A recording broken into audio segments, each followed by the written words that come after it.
It's a real joy and a real treat to be able to see otters playing in the river. They've got webbed feet, they've got a really water-resistant fur. They use their whole body to swim through fast currents. Just amazing to watch.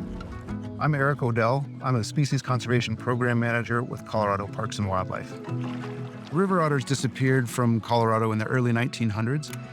Colorado Parks and Wildlife began to restore otters in the early 1970s. This project has been very successful. We've got river otters in almost all of the major river basins in Colorado, and we've successfully downlisted from state endangered to state threatened based on that distribution. Revenue from hunting and fishing licenses helps support a lot of the restoration and conservation efforts Colorado Parks and Wildlife does to restore wildlife populations throughout the state. In the early spring or late summer, we send biologists into the field to look for river otter signs. If we're doing surveys on private land, we'll work with those private landowners to gain access to do those surveys. Private landowners provide all kinds of resources for wildlife throughout the state, not just otters, but many different wildlife species. Some of the threats to river otters are climate change, residential development, anything that affects water quality. So this is probably just one otter that left these tracks here. The better the water, the better for otters.